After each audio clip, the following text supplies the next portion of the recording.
Halo semuanya, selamat datang di pembahasan kita kali ini. Pernah kebayang nggak gimana sebuah kerajaan raksasa sekelas Mataram Islam bisa hancur lebur? Menariknya nih, mereka nggak hancur karena dibombardir meriam atau diserang pasukan asing dari luar loh. Keruntuhan ini justru berawal dari, ya bisa dibilang ini pekerjaan orang dalam yang cuma ditandatangani di atas selembar kertas. Gila kan? Kita bakal ngupas tuntas gimana ini bisa terjadi. Oke, coba deh kita bedah satu kutipan yang menarik banget ini. Kutipan ini benar-benar mematahkan mitos yang sering kita dengar soal Belanda yang katanya menaklukkan Jawa dengan perang berdarah-darah. Faktanya, enggak sama sekali. VOC itu nggak perlu repot-repot nyerbu keraton. Senjata mereka ternyata jauh lebih mematikan, yaitu ego dari para bangsawan Jawa itu sendiri. Nah, masuk ke bagian pertama dari pembahasan kita, motif atau gimana warisan tahta yang cacat ini bermula. Biar lebih jelas, kita telusuri dulu nih garis waktunya. Kayak lagi investigasi kasus kriminal aja ya. Jadi, waktu Amangkurat Ifat wafat di tahun 1719, pewaris sah yang harusnya naik tahta malah diasingkan jauh banget ke Ceylon atau Sri Lanka. Gara-gara dia menentang VOC. Terus siapa gantinya? VOC dengan licik masang Pakubuwana II jadi raja boneka yang lebih gampang disetir. Nah, campur tangan Belanda di awal ini benar-benar nanam benih kebencian yang dalam banget. Hasilnya, ada pewaris sah yang dipermalukan dan seorang raja boneka yang duduk di tahta dengan rasa nggak aman. Dan dari situasi kacau inilah muncul sosok Raden Mas Said. Coba deh posisikan diri kalian jadi dia. Dia ini cucu raja yang tumbuh dewasa sambil ngelihat tahta ayahandanya dirampas penjajah dan malah dikasih ke pamannya sendiri. Jadi kemarahan Raden Mas Said ini sebenarnya sangat bisa dibenarkan. Rasa sakit hati inilah yang nantinya jadi bahan bakar utama buat pemberontakan besar-besaran di tanah Jawa. Terus, di sisi lain, ada Pangeran Mangkubumi, saudara kandungnya raja. Dia ini cerdas, ambisius, tapi dia sadar betul kalau dia bukan pewaris tahta. Suatu hari dia coba minta sedikit wilayah kekuasaan ke pejabat VOC. Dan tebak apa yang terjadi? Ditolak mentah-mentah. Udah gitu dia dipermalukan pula. Asli, ini adalah blunder paling fatal yang pernah dilakuin Belanda. Pameran yang harga dirinya diinjak-injak ini akhirnya kabur ke hutan di barat Surakarta. Dan berubah jadi pemimpin pemberontak yang haus dendam. Masuk ke bagian kedua, konflik dan munculnya sebuah kekuatan yang tak terhentikan. Nah, ini ngebuktiin betapa berbahayanya kalau dua orang yang sakit hati bersatu. Di hutan barat Surakarta, Mangkubumi dan Mas Said gabungin kekuatan tempur mereka. Bahkan aliansi ini diperkuat lewat pernikahan anak Mangkubumi loh. Taktik mereka bener-bener luar biasa. Mangkubumi nyerang dari timur, Mas Said dari utara, dan ada Hadiwijaya dari barat. Keraton Surakarta bener-bener dikepung dari 3 penjuru selama bertahun-tahun. VOC dan pasukan raja aja dibikin mati kutu ngadepin kepungan sempurna ini. Tapi, kerasa nggak sih ada ironi yang super tragis di sini? Ancaman militer terbesar yang nyaris ngeruntuhin ibu kota Jawa saat itu bukanlah pasukan asing yang bawa teknologi senjata canggih, melainkan keluarga kerajaannya sendiri yang saling gempur cuma demi ambisi pribadi. Bener-bener menyedihkan. Lanjut ke bagian ketiga, titik balik di mana VOC ngeluarin sogokan terbesarnya.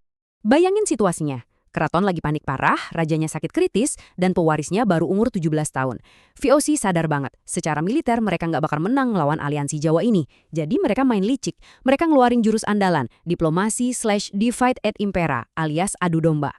Tanpa perlu buang-buang satu peluru pun, VOC berhasil ngancurin aliansi hebat tadi cuma dengan nawarin Mangkubumi satu hal yang paling dia pengen dari dulu. Kekuasaan eksklusifnya sendiri.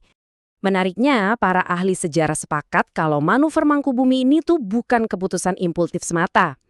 Mangkubumi ini tipikal negosiator yang sangat dingin dan pragmatis.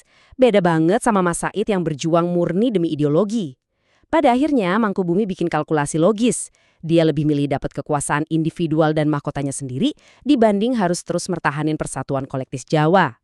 Sekarang kita masuk ke bagian 4, dampak Giyanti. Dan mari kita lihat syarat perjanjiannya yang bikin geleng-geleng kepala. Puncaknya ada di tanggal 13 Februari 1755 di Desa Giyanti. Mataram resmi dibelah dua di atas meja perundingan. Nah, poin krusialnya tuh di sini. Mangkubumi emang beneran dapat gelar sultan dan keraton barunya. Tapi coba deh kalian perhatiin syarat-syaratnya. Dia nggak bisa seenaknya ngangkat atau mecat pejabat tanpa izin Belanda, dia kehilangan banyak banget wilayah pesisir, dan harus tunduk sama monopoli dagangnya VOC. Intinya, Mangkubumi ini secara sadar nyerahin kendali realnya ke Belanda demi sebuah sangkar emas yang megah. Terus, coba tebak, Berapa harga kompensasi yang dibayar VOC buat ngikat separuh dari kerajaan raksasa ini? Cuma 10.000 ril per tahun. Asli, ini angka yang konyol dan nyayat hati banget. Murah banget buat cengkraman abadi VOC di atas tanah Jawa. Bayangin aja, harga buat beli separuh Imperium Mataram ternyata lebih murah dari harga sebuah kapal dagang. Lanjut ke bagian 5. Memotong-motong Mataram. Tragedi ini ternyata belum selesai, teman-teman. Mataram itu ibarat kue yang terus-terusan dipotong selama puluhan tahun ke depan. Mimpi besar Sultan Agung tentang Imperium Islam yang bersatu benar-benar hancur tak bersisa. Kerajaan yang tadinya agung itu dirobek jadi 4 bagian kecil, Surakarta, Yogyakarta, Mangkunegaran, dan Pakualaman. Semuanya dibikin lemah secara politik dan semuanya harus tunduk di bawah pengawasan kolonial. Bagian 6. Harga kemanusiaan dari sebuah diplomasi. Tadi kita udah bahas geopolitiknya yang serba makro kan? Sekarang, coba kita turun ke akar rumput.